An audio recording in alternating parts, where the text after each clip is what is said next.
Glory be to God for dappled things, for skies of couple colour as a brinded cow, for rose moles all in stipple upon trout that swim, fresh fire-cold chestnut falls, finches' wings. Landscape plotted and pieced, fold, fallow and plough, and all trades their gear and tackle and trim. All things counter, original, spare, strange. Whatever is fickle, freckled, who knows how, with swift, slow, sweet, sour, a dazzle dim. He fathers forth whose beauty is past change. Praise him.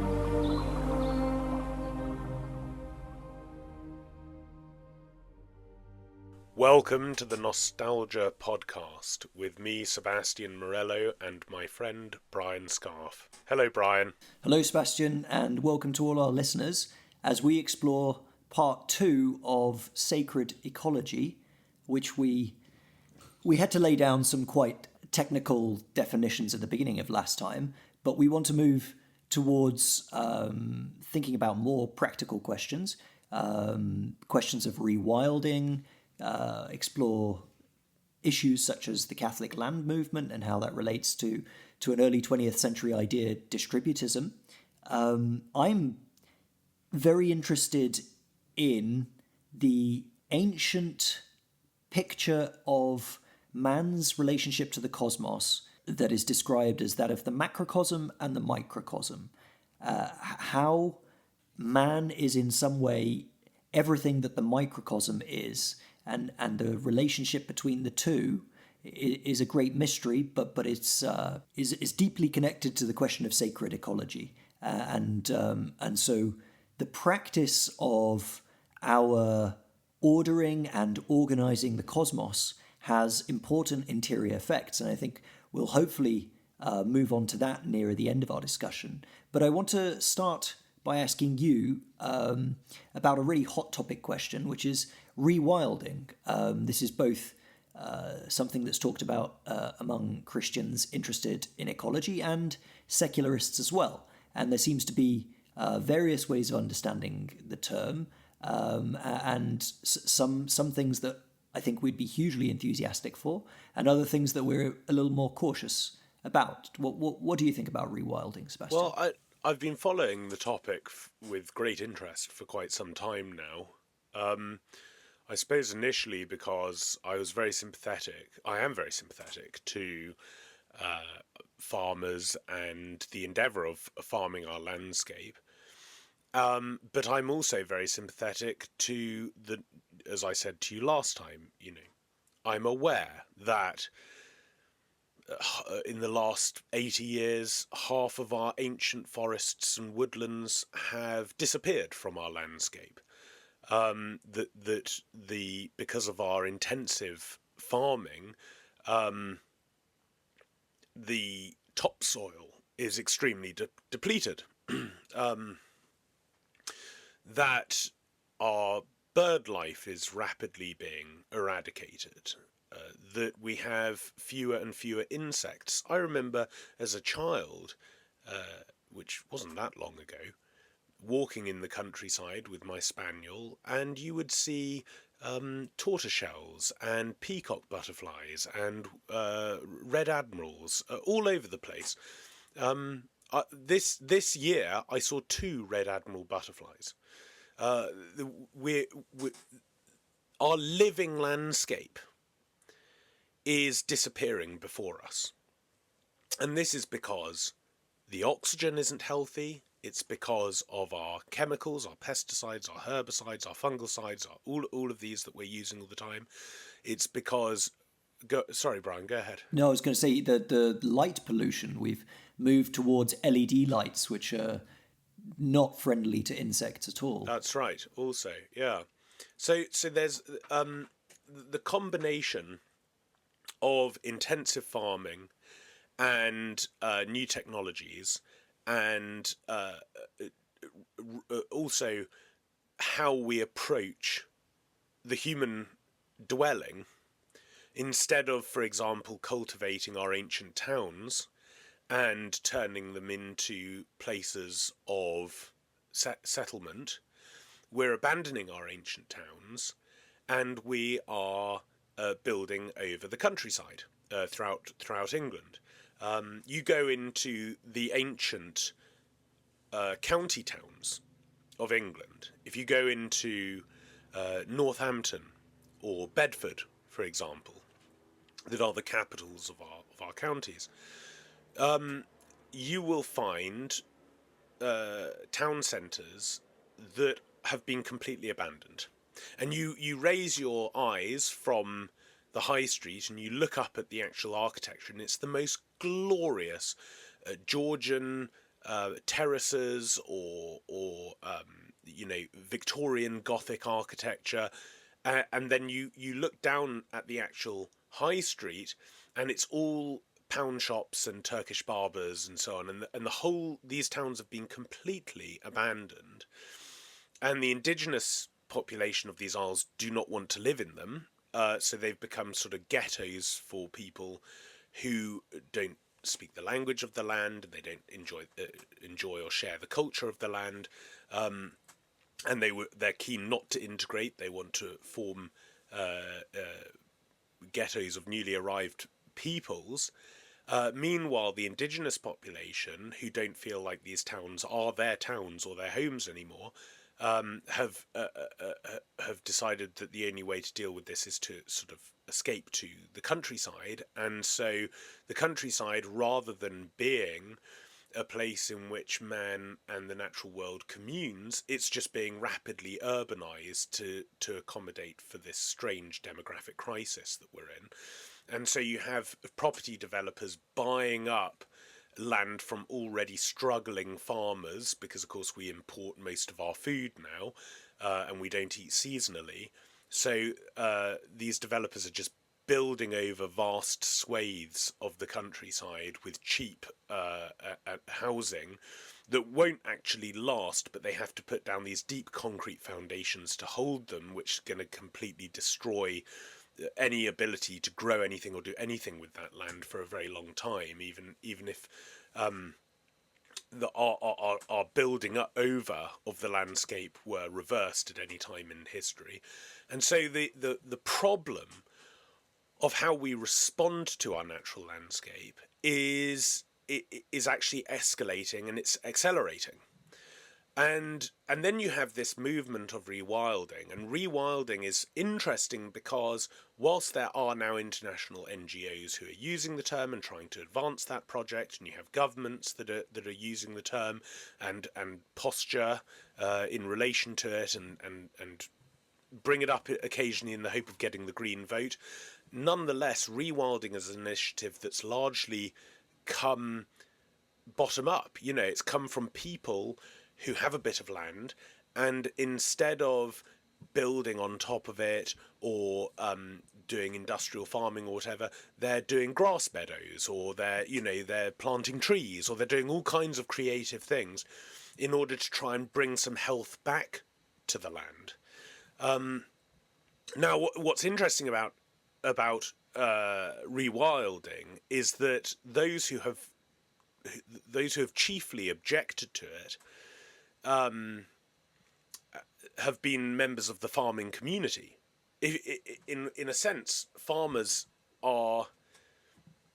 I mean, this is crude, and it's not true in entirety, but just speaking in general terms, farmers are kind of the anti-wilders, right? They come to the landscape with the intention of making it unwild, and either putting beef cattle down on it or turning it into arable industry. But so you can understand why farmers have been those who have mostly objected to the rewilding project. But there are also all sorts of farming projects going on across the country. Probably the most famous of which is the Knepp Wildland project, which we can talk about if you like. But there are these projects that are actually taking the principles of farming and the nascent principles of rewilding, and they are trying to explore creatively and entrepreneurially how these principles can become correlated principles to a single approach to the landscape. And NEP is which I'm sure many of our listeners will know about, is probably the most famous example of this, but it's actually not the only example. So does this particular example involve the reintroduction of species, the sort of mammals? Because I don't remember where, but I do remember reading that beavers are being reintroduced in certain areas as a method of flood mitigation, and that when beavers build significant numbers of small dams along a certain riverway, the degree of flooding that the river will suffer downstream is significantly diminished. Yeah, so a lot of what we've done to deal with flooding in this country, and of course we have a lot of flooding in this country, and those who live in the Fens or near the Wash in particular, between Norfolk and Lincolnshire, know a lot about that kind of thing. And we have dealt with it through technologies, and particularly appealing to that most technological of people, the Dutch. And we've put dikes all across our landscape, and followed their method for at least the last 400 years. But actually, if you get beavers involved and let them do their work across the landscape, not only do you mitigate problems of flooding, but also all of the healthy nutrients that constantly get washed down into the sea off the landscape start to build up in the dams, and then you get this incredible growth of greenery, and you get insects coming into and of course, because the river isn't able to run so quickly, the insects are also able to put their larvae into the water without them sort of rushing off into the sea, and so you also get an incredible fostering of habitat for all kinds of creatures just through reintroducing this creature. In the case of NEP has actually introduced beavers. It was very difficult for them to do so because our landscape is largely run by legislation from Westminster, and also from statute law that we have imported from our years as members of the European Union. And so you've got a huge amount of legislation, much of which doesn't really make very much sense, that has been implemented by people who have almost no connection with the countryside or the landscape at all. And so whenever people want to do something really creative and entrepreneurial in order to reintroduce health to the landscape, they often find that they're up against a vast amount of complicated legislation that they then have to kind of find all sorts of loopholes through. But that's what NEP has essentially done. They managed to, after many years of trying to legally introduce beavers, they've finally done it. But yes, you're right. I mean, what they've done at NEP is they've essentially looked at the Burrells, who run NEP, and a very ancient family, and they have looked at how our landscape looked and what sort of animals roamed in that landscape prior to our intensive industrialization of it. And, for example, throughout Europe, you had these enormous wild cows called aurochs, right? They were huge wild cows. I think the last of the aurochs was killed sometime in the late 17th century, and that's when they went extinct. But you do have certain cows or certain bovine breeds that can imitate aurochs very well. So in NEP, they have introduced what are called English longhorn cattle that look almost wild, and they just roam around on hundreds and hundreds and hundreds of acres of land in Sussex. they've also introduced those wonderful red, hairy Tamworth pigs that are proxies for wild boar. They have introduced a certain type of pony that operate as proxies for the wild horses that used to roam across the land. So they've introduced all of these creatures, and since then they've also got the first breeding pair of crane, the white crane, on their land. I think the last breeding pair of white crane in England was sometime in the early 16th century. So that's kind of interesting. And then of course in Kent, somewhere in Kent, they've introduced a small herd, I think 6 or 7 European bison. Now, European bison you'll find in Belarus and in some parts of Poland and in Romania. There aren't very many European bison anymore. The last European bison in England was a long time ago. I mean, it's something like 15,000 years ago or something. So that's kind of a slightly more eccentric rewilding initiative. But what I think is the main thing, because these are all little particular examples, I think you need to kind of step back. You need to step back and say, well, what is actually going on here? What's actually going on here is a tacit shift from the Baconian Cartesian model of here we are, we're this thing that isn't nature, right? We are inner worlds unto ourselves. We are inner selves. We're not part of nature. That's the res extensa out there. We are the res cogitans. We are something completely cut off from nature. And we see it as observers. We see it from outside. And our job is to assess how all this stuff with which we're surrounded, how this might benefit us, how this might be good for us. And then we have to find sophisticated and technological ways to start dominating it and mining it and harvesting it and drawing from it what we want in order to flourish more and more as our authentic selves. And that is the mindset that characterizes essentially the whole evil, dark spell that we call modernity.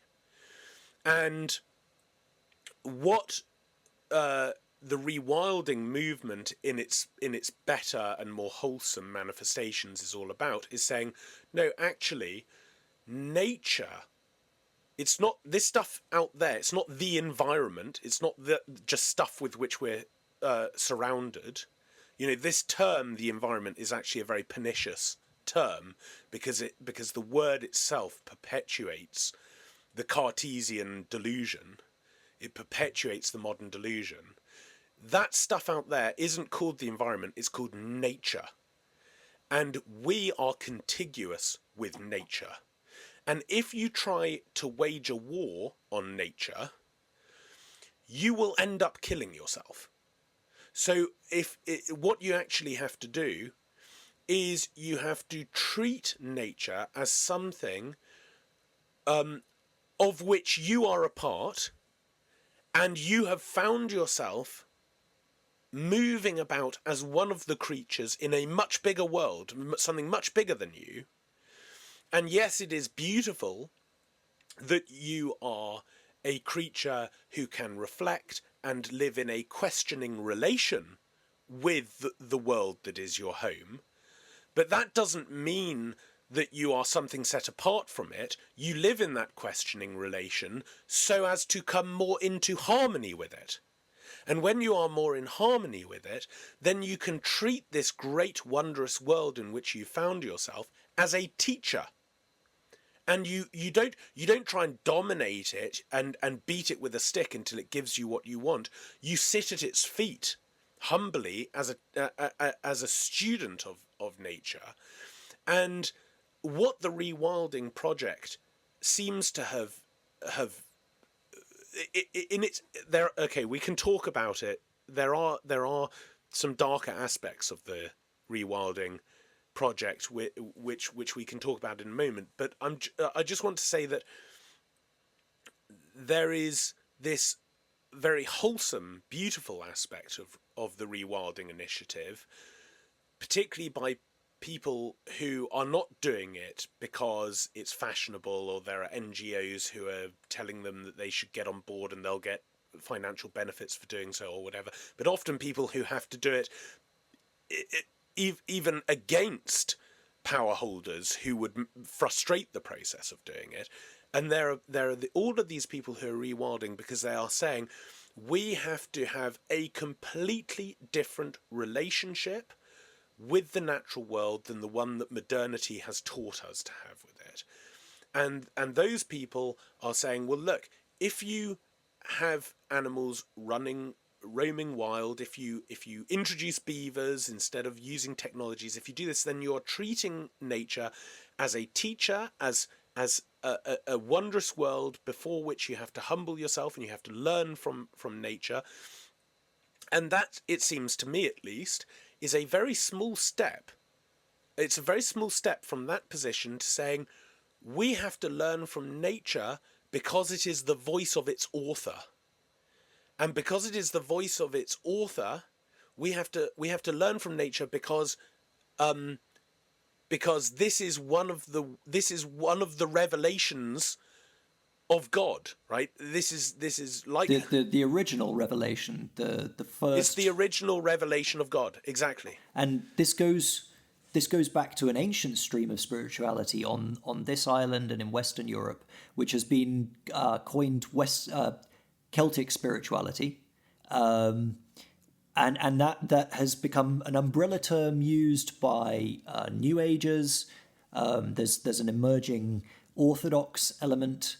The Anglicans have had a wing who have been deeply interested in the nature spirituality, for want of a better way of putting it, of the ancient Romano British Church, and Catholics have had a kind of a relationship of being slightly wary of it, because often it's been used as a weapon against the claims of Rome, and at other times there has been a retrieval. I think especially in these contemporary times that there is increasingly a retrieval, often among the ordinariate who have a special charism to retrieve the gifts of the British Church for what the ancient saints of the Western Isles,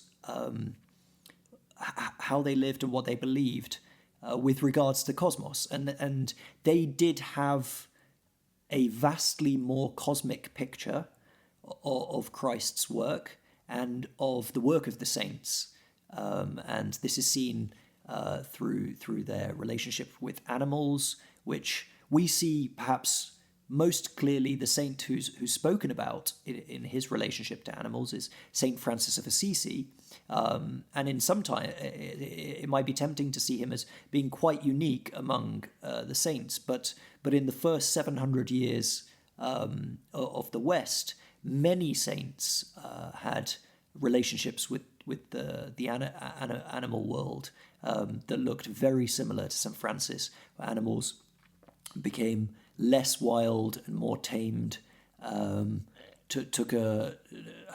were able to enter into a more harmonious relationship with mankind. Now this is open to a sort of a slightly over-romanticization of the natural world, but at the same time, I think that there's something that's vital to the future,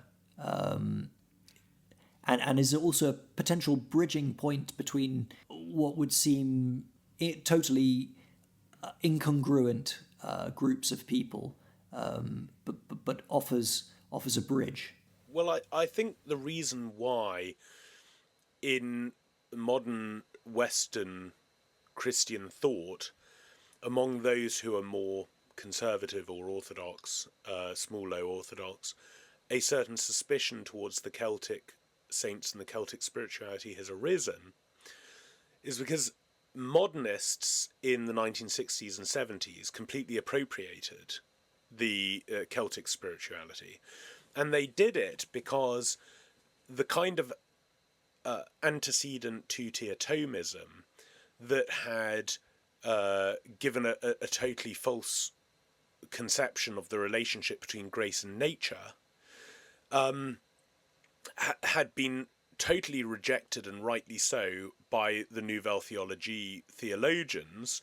I mean, I'm giving a superficial sketch of the history here, but I think it gives you the gist of it. Those theologians had rejected that kind of schizophrenic two-tier Thomism, but they had offered a solution to it, which was the worst solution, which was simply to collapse supernature into nature. And so, you know, for Teilhard, the natural process of evolution just becomes the process towards the eschaton, and so the eschaton is just going to be a completely natural phenomenon. And you know, you have Karl Rahner coming along and saying, well, the virtue of natural religion that everyone has is of itself completely salvific and redemptive. And so there's and each of the great Nouvelle Theology theologians has their own way of doing this, but they all essentially collapse supernature into nature. You have the better expressions of that, like in de Lubac, and you have the most pernicious expressions of that in people like Schielebeck and Hans Kung and so on. But they're all doing the same thing. And so Christianity becomes a kind of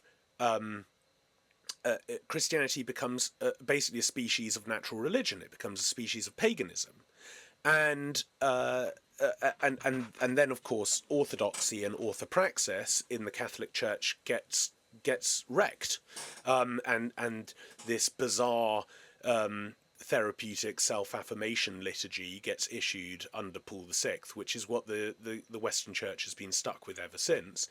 And none of this really makes any sense unless you think that Christianity is just a manifestation of natural human psychology, right? And so when people who have accepted that revolution in the church look around for some historical justification for their new religion, the obvious example seems to be these Celtic saints and Celtic spirituality, which they can then represent as just, look, you see, Christianity was always just a nature religion. And in fact, popular writers and thinkers like Paul Kingsnorth, who is an Eastern Orthodox Christian, a recent convert, and is he lives in Ireland and is very interested in the Celtic saints. And I think that Paul Kingsnorth is an extremely erudite and brilliant thinker, and I like his work very much. But you know, he repeatedly presents Celtic saints in this way. And in fact, I was reading something recently by him in which he describes Christianity as a nature religion. Christianity is not a nature religion. Christianity is a supernature religion, right? Do you think there's a risk that we're using these words equivocally? That you're using them in a very rigorous theological sense, and somebody like Paul Kingsnorth isn't necessarily entering into that conversation?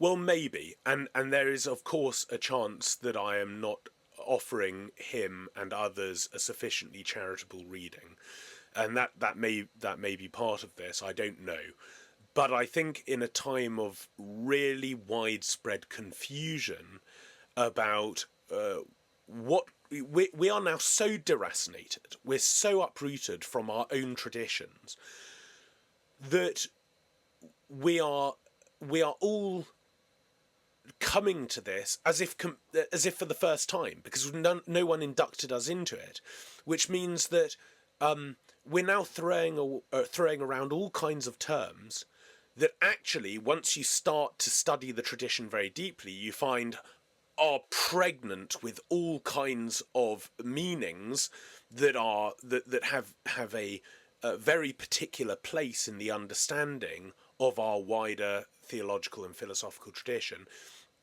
And if you don't get them right, and given that we've just gone through over half a century of, at the highest levels, trying to represent Christianity as just a species of nature religion, as just a species of natural human psychology, and ultimately a kind of paganism, it's not helpful to talk about Christianity as another nature religion, when actually the fundamental claim that Christians need to make is that it is different to nature religion, not by degree but by kind. It's the bursting forth of the eternal logos into the created order. And the point that I want to make is that when we look at the Celtic saints, the relationship that they have with the animals, with the trees, with the natural landscape, is not one of pantheism or polytheism or anything like that. It is their presence as a part of nature that has been redeemed, right? That is complete. The saint himself stands in the landscape as a part of nature that is totally infused with the life of grace, completely infused with supernature, and he walks into the river, or he walks into the sacred glades, or he walks into the landscape, and he goes into his caves as this kind of locus of God's presence in a world that is otherwise under the dominion of Satan. And the natural world that naturally wants to glorify God and reach up to God and sing the praises of God, but is unable to do so because it's under the yoke of diabolical presences, responds to this locus of grace. And that's why the otters come up to the saints, and that's why the birds land on their hands. And that's actually what's going on here. It's not simply because he's just... That doesn't happen by nature. No, it doesn't happens happen through the restoration of nature from a supernatural source. Because what happens by nature is animals attack you, and they attack each other, right? It's what is happening. It's not because he's some kind of just like a supercharged pagan shaman or something. He is something completely different. He is another Christ walking in the landscape, and I think we have to kind of be very cognizant of how radical that claim is. Perhaps the difficulty comes because after 2,000 years of the transformation of nature by grace, it can be, we can misunderstand how chaotic actual wilding or the actual wild was before it was touched by grace.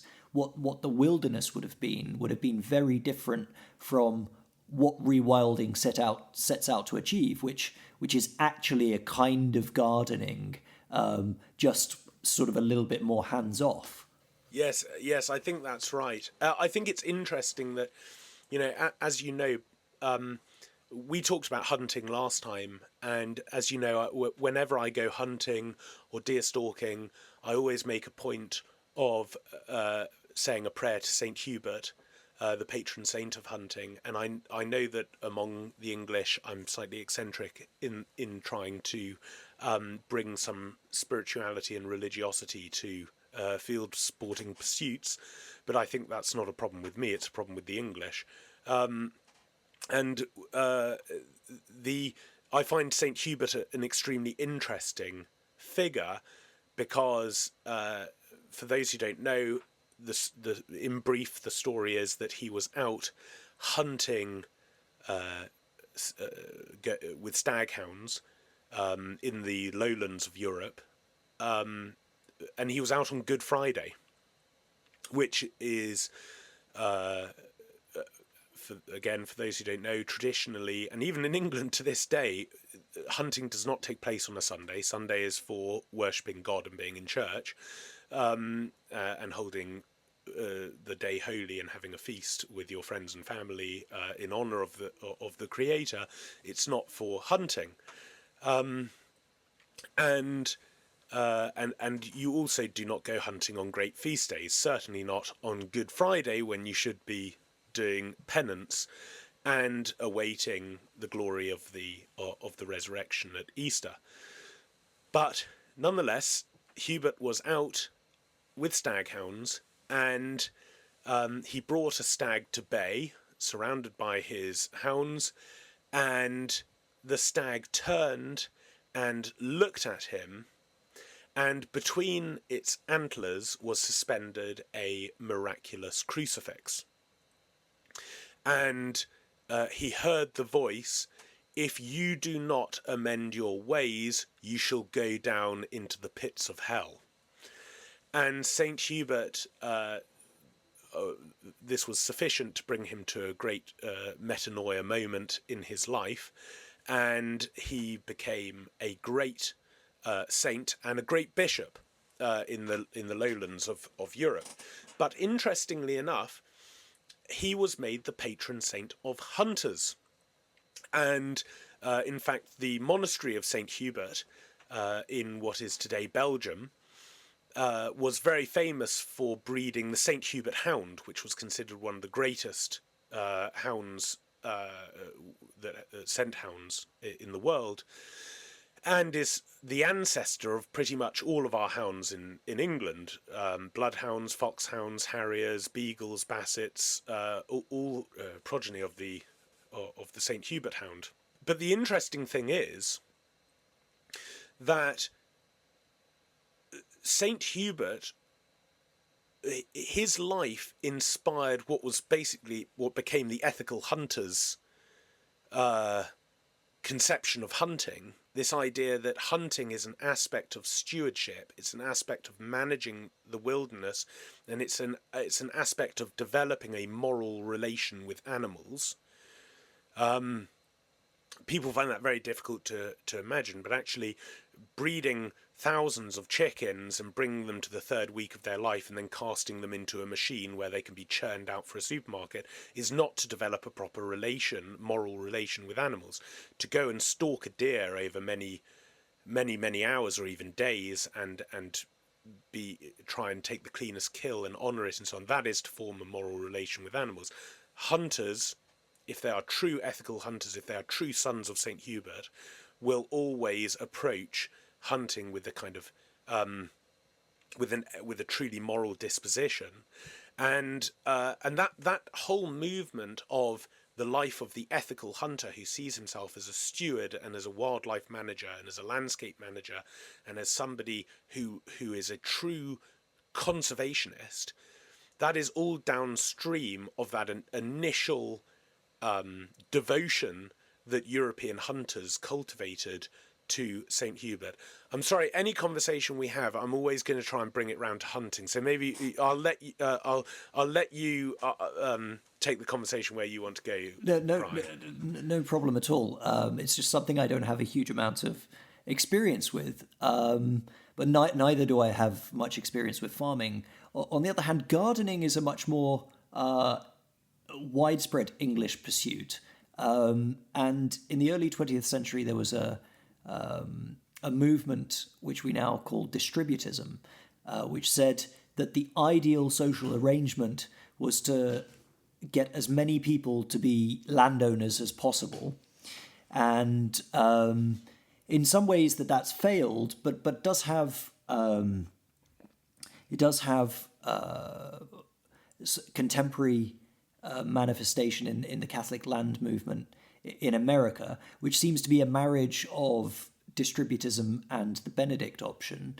What are your thoughts on the strengths and weaknesses of that movement? And is it possible or desirable for us to be pursuing a similar state of affairs here in the UK? Who do you have in mind when you're talking about this movement? So I'm aware that certain groups have. I know around Clear Creek Abbey, for instance, there's been large numbers of families have brought up very cheap land quite far away from any urban centre and have engaged in developing smallholding. But it's intentionally Catholic community. There are some other places. I don't remember exactly where. My American geography isn't fantastic, but there are certain communities that have been set up where similar principles have applied. Yeah, well, this goes back to our former conversation about the relationship between the landscape and the townscape. And it seems to me that we, in some way, have to redeem both. The initiative of conservative-minded Catholics to get close to stable liturgical settlements like monasteries, to home educate their children together, to start homesteading or farmsteading, smallholding, keeping chickens, planting vegetables, creating beautiful gardens. This all seems to me extremely wholesome, an extremely wholesome initiative. I don't think we should be abandoning our towns, as we said earlier. We need to find. I'm not someone who's ever been able to live in a town. I don't take to it very well, town life, and I lived in London for a number of years and was very pleased to leave it. So I'm being a bit hypocritical in this regard, but nonetheless, there are people who love urban life, but are acutely aware that urban life is becoming a shadow of its former self, as it were. And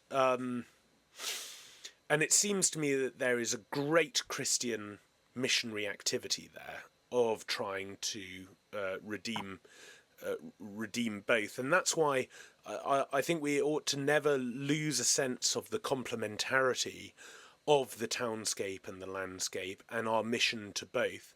And in fact, go ahead. Well, I suppose, no, I was one of the reasons why people are so keen to leave cities at the moment is because we've destroyed the greenery within the city. Every road is asphalt and brickwork, and the trees and grasses which make particularly English townscape traditionally so genteel seem to be rapidly disappearing to make more room for vehicles, and so people are desperate to get out as soon as they have children, to give their children a chance to play in the grass and to see apples grow on trees. But perhaps part of the restoration of urban space is to create garden cities. And this was something that the monarchy was closely involved in the 19th century, with the massive expansion of the cities during the Industrial Revolution. Queen Victoria and Prince Albert were very concerned that the conditions people were living in were profoundly inhumane. And so our network of royal parks were developed. But since then, cities have continued to grow, continued under the strain of unchecked migration. We continue to lose the native population because they know that there's something better.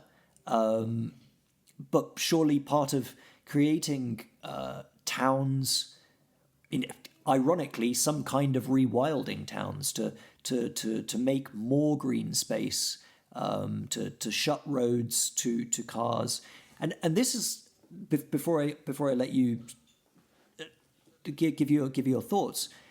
It seems to me that this is what something like a 15-minute city is trying to aim at, but using the brutal bureaucratic tyranny of the state to force people not to move, rather than creating places that would mean people don't need to go everywhere in a car, allowing small business, giving small businesses a preferential tax treatment, for instance, to allow local butchers and local greengrocers to flourish against supermarkets, to take back common space from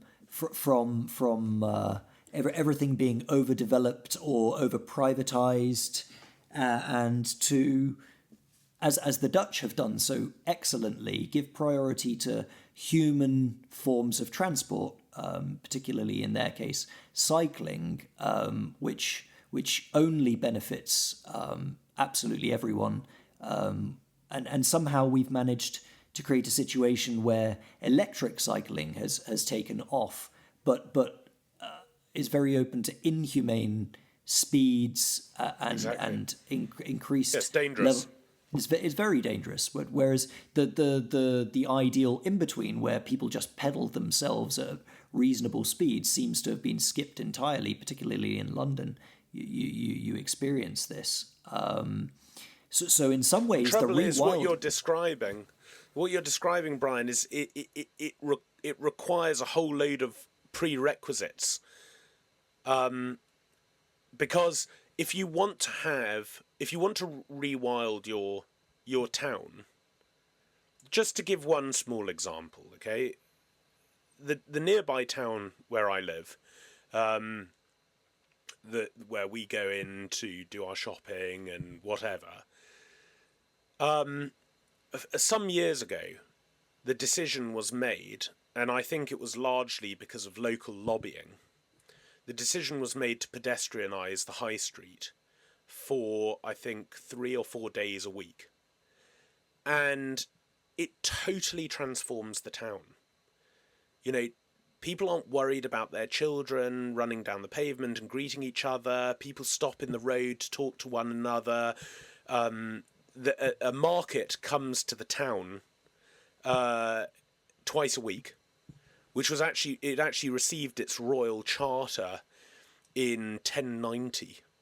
So the market has come twice a week, every week, apart from during the years of the Second World War, for nearly 1,000 years. I like telling Americans that because they can never quite believe me. But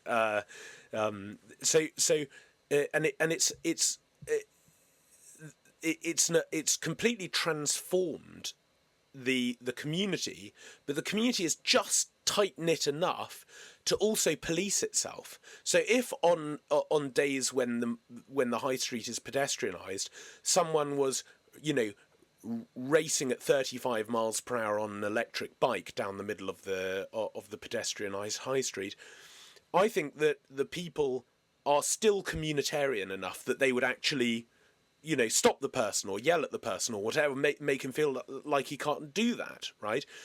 But that is because this kind of communitarian approach to the town centre has been made possible because there's just enough of a high trust society here that's possible. If you get a low trust society, you can't have the parks because the parks just become places where drug addicts and, unsavoury people hang out.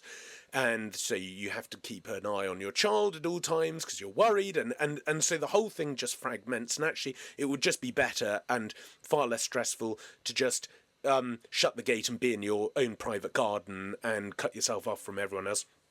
So if you want to have that kind of approach, I agree with you. I love the idea of a 15-minute city. The only reason I'm highly suspicious of the initiative is for the reasons you said. I don't like the fact that it seems to be top-down imposed by people who themselves believe they're never going to be held captive by these 15-minute cities because they've got their private jets and they're going to go on their yachts and so on, and everyone else has to be herded into these little pens. If it was a societal initiative, this is very much the point that Roger Scruton made. This is, if you like, the central theme of his book Green Philosophy, where he says conservatives must rescue the green movement.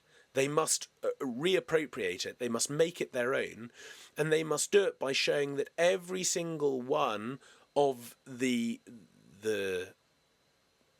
possible green initiatives that could be taken could be done at a local level. The reason why conservative-minded people don't want to get involved in the green discussion is because they think they're going to have to opine on questions of net zero or carbon neutrality or any of this stuff, when actually I think all people, whatever your political or social views, we can all agree that it's horrible to go to the beach and find litter everywhere, that it's horrible to get into the sea and have, bits of plastic wrapping stuck to you as you come out of the water, that it is not a good thing for air pollution to be so problematic that we've all got respiratory problems, or for there to be so many herbicides and pesticides in our own food that we've all got immunity problems or lymphatic problems. I think we can all agree that wrecking the natural world of which we're a part is really stupid, because this is our only home, right? And so the reason why more traditionally minded people have vacated this space is because they don't feel they have the confidence to actually reframe the terms of the discussion altogether. And what we're saying is, no, forget all this globalist stuff about net zero and about carbon neutrality and all of this sort of thing, and instead let us talk specifically in a theocentric manner about how we can make our lives pleasing to God, and make part of that offering his world back to him as another means by which we give glory to him. And then you can, once you've got that finality in place, you can then have really fruitful discussions about what a world would look like if we were all endeavouring to live that way. So this is connected to the fall, because as part of the fall, our loves are disordered. The things that we love, the priorities become disordered. We love the wrong things. And part of Christian civilization is the restoration of our loves, of the things that we love. And part of our cultivation of the natural world, of gardening, of farming, is restoring the things that we love in the natural world, because and it relates to the natural world so intimately, because nature grows out of its own allegorical love for light primarily. The grasses, the trees, all of the greenery, which is part of the natural world, is growing towards the sun. It reaches out in desire, and the high point of this green life is the flowering of these plants, and for a very long time, poetry has used the coming of flowers, particularly roses, as having a deep allegorical significance for the spiritual life. And it's my belief that as part of our macrocosmic, microcosmic relationship to the natural world, as we begin to order the natural world, as we begin to bring the life of grace to the natural world, we reorder our own loves internally. So our exterior work has internal effects. But that can't happen from a secular perspective, because this is a question of grace, of supernature. And so very often when we import large migrant populations from countries which don't have this structure of supernature and nature, they don't have the sacramental life that Christianity offers. It's unsurprising that their relationship to the natural world, whether it's to animals or to greenery or just simple things like littering, isn't a question of love. And so you have to have ever more tyrannical enforcement, because it's not virtue, it's tyranny that is the only thing that can bring order. Well, when you say this ordering of our interior life, let's go back to a point that we made, I think, in the last episode on sacred ecology, which was that the current green conversation oscillates constantly between two positions. One, seeing the world as a precious resource that we have to find prudential ways of subordinating to the demands of the market. And two, being so horrified by what we have done to the world, largely by our approach entailed by position one, that we try and herd ourselves into urban pens and then try to recreate ourselves in virtual reality so as to sever our connection with the world altogether. And we oscillate between these two positions. Now, another way to put that is that we oscillate between two interior habits, those of appetite and fear.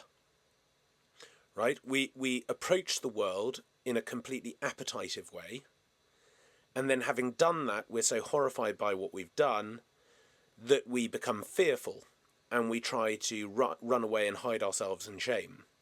And so we oscillate between appetite and fear all the time, rather than undergoing an esoteric transformation in order to bring about an exoteric transformation, right? Which is essentially, I mean, I'm boiling it down. I'm trying to distill it down to the most fundamental principles here, which is our whole conversation about sacred ecology has orbited this notion that within us we are in wrong relation with our world.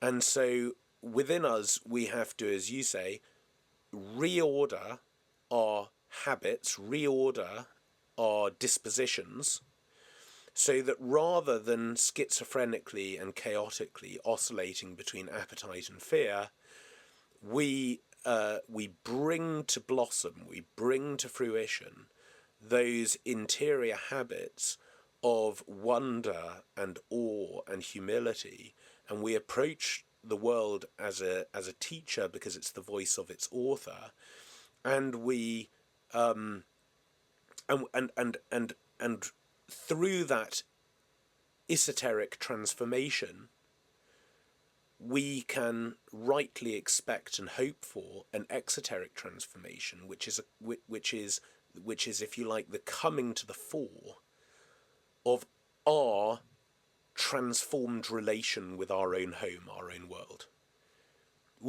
I think that's a kind of fair summary of what we've been trying to convey.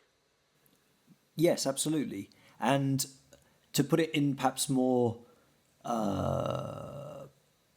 into terms more clear to our listeners, that this requires seeing the world and our own lives in Marian terms. There's no coincidence that the ancients saw nature as a sublunary goddess. But in the New Testament, at the end of the New Testament, you have an image of the glorified Blessed Virgin Mary, and in some sense the Church as well, as a woman who's standing on the moon and is clothed with the sun. There's an elevation of the feminine aspect of the cosmos from the temporal world of chaos and decay up into the eternal spheres. And this is why there was such a genius to the medieval period, which was the great Marian period of Christianity, where I believe at least 600 plants were named in honor of Mary in various ways. The marigolds are an obvious example, and ladybirds in the animal world. the instinct of medieval man was to see the Marian qualities in the natural world and bring Marian qualities into the natural world, build great Marian cathedrals throughout the landscape, and engage in Marian piety. I mean, here's one way. Here's one way to put this, which I think might be helpful, which is that the fathers of the church recognized that one of the no, let me put it differently, the predominant effect of the fall for woman qua woman was rebellion. That a woman will always, as a consequence of sin, want to rebel against the authority of her husband. And the consequence of the fall for man qua man is that he will always, rather than reign over his wife, he will want to dominate her. And so rather than be a king in the domestic kingdom, he will start to embody the vice of kingship, which is tyranny. And the problem is that these two corruptions of the sexes intensify each other, because the more she rebels, the more tyrannical he becomes to try and get control of the situation, and the more tyrannical he becomes, the more she wants to rebel. And so the consequences of sin mean that men and women are constantly being sundered and being torn apart from one another. And if you like, the modern paradigm has given full rein to that, right? Has given full rein to that, which is why the sexes have to subsist together now in a disposition of deep distrust all the time. And doesn't just what you're saying applies almost perfectly to our relationship with the natural world. Exactly so. So the natural world, if we are accepting the great tradition on this, which is that the natural world is feminine, and when assumed into the life of grace, enjoys a spousal relation with the Father, with the Creator. Under the reign of sin, creation is in a constant state of rebellion against the divine order and rebelling against its own steward man, and there's this constant disorder that's being woven into the cosmos, and we see it in its violence and its defacements everywhere. And the more conscious we are of this, but simultaneously cut off from grace and therefore cut off from the means by which to respond to it in a nurturing and flourishing way, the more we start to dominate it, and we instead of becoming gardeners and nurturers, we become tyrants towards nature, which is now on full display throughout the world, and what we've done to our earthly home. And in response, nature becomes ever less receptive to human touch. The fertility of the earth disappears. The animals become more aggressive, more wild in a very negative sense, and more fearful. More fearful, and it's that's the perfect image of our current relationship, and not even by accident. The description of man's relationship to the world that somebody like Bacon gave, of we were supposed to torture nature to expose her secrets. Whether or not that was exactly what he intended, that's what's been received by the scientific tradition, and has been run. Well, the scientific tradition has run with that we must do whatever it takes to squeeze the secrets out of nature, no matter how perverse the experiments.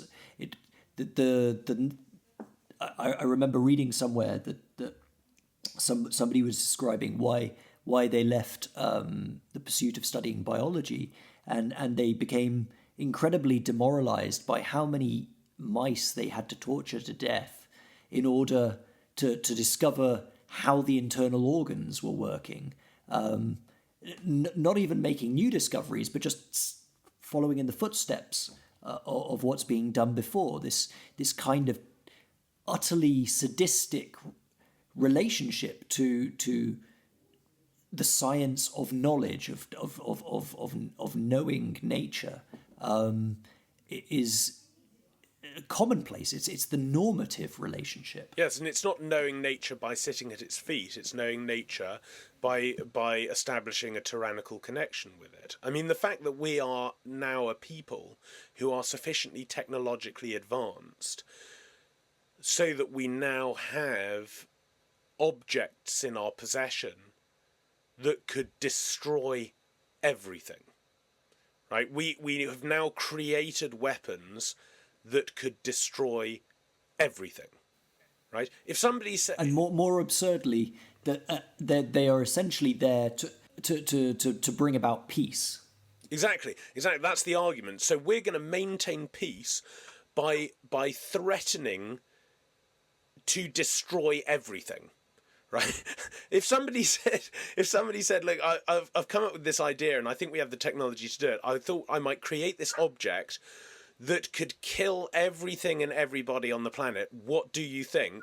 I would say, any sane normal person would say, you complete moron, get out of the room right now. The fact is that we have only got ourselves into this state because we have repeatedly created technologies whilst at each stage refusing to subordinate our technological innovation to even the most basic moral examination. And that is why we're in this situation. It's like if somebody's having difficulties in their marriage relationship, I've been having terrible arguments with my wife, but fortunately now we don't have any more arguments because I created a device which would kill all of our children, myself and my wife, all together, instantaneously. If I press a button, we would all simply die, and because of that, my wife and I no longer have any terrible arguments, and we all get along quietly, just so I don't press the button. Exactly so. And it's funny how you and I repeatedly come back to this spousal metaphor, because I really think that's the key. You know, when the key to understanding all of this is the spousal metaphor. In the scriptures, God creates the world in this spousal connection with it. He creates the icon of that through Adam and Eve. He reinstitutes his covenant all through the Old Testament, through marriage after marriage after marriage. Our Lord begins his ministry with the miracle at the wedding at Cana. He repeatedly refers to himself as the bridegroom.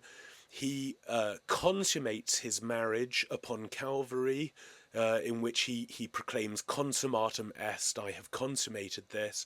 And then, of course, the entire scriptures end with the gathering of the nations and the tribes and the peoples all around the great wedding feast of the Lamb, which is what the eschaton is, which is what heaven is. It's the unification of heaven and earth when the Creator comes and unites himself perfectly to his spousal creation. And the face of that spousal creation is our the Blessed Virgin. She is as you say, she is the lady with a coronet of stars over her head and the moon under her feet, embodying the entire universe. And she is the handmaid of the Lord. She is the spouse of God. And so she perfectly, if you like, incarnates in her being the entire cosmic mystery. And the more we contemplate her great co-redemptive role in history, the more I think we can develop a genuine Christian sacred ecology. Because ultimately, our our responsibility in the natural world is to create one great Mary garden. That as things stand now, we only have the courtyards of churches, but this might sound really a little bit out there, but this is a real genuine description of what the medieval world set out to do. To name hundreds and hundreds of different plants and animal species after Mary is to intentionally bind them to the perfect image of the new creation. And that's not just a romantic thing. Is our actions and particularly our naming actions have causative power.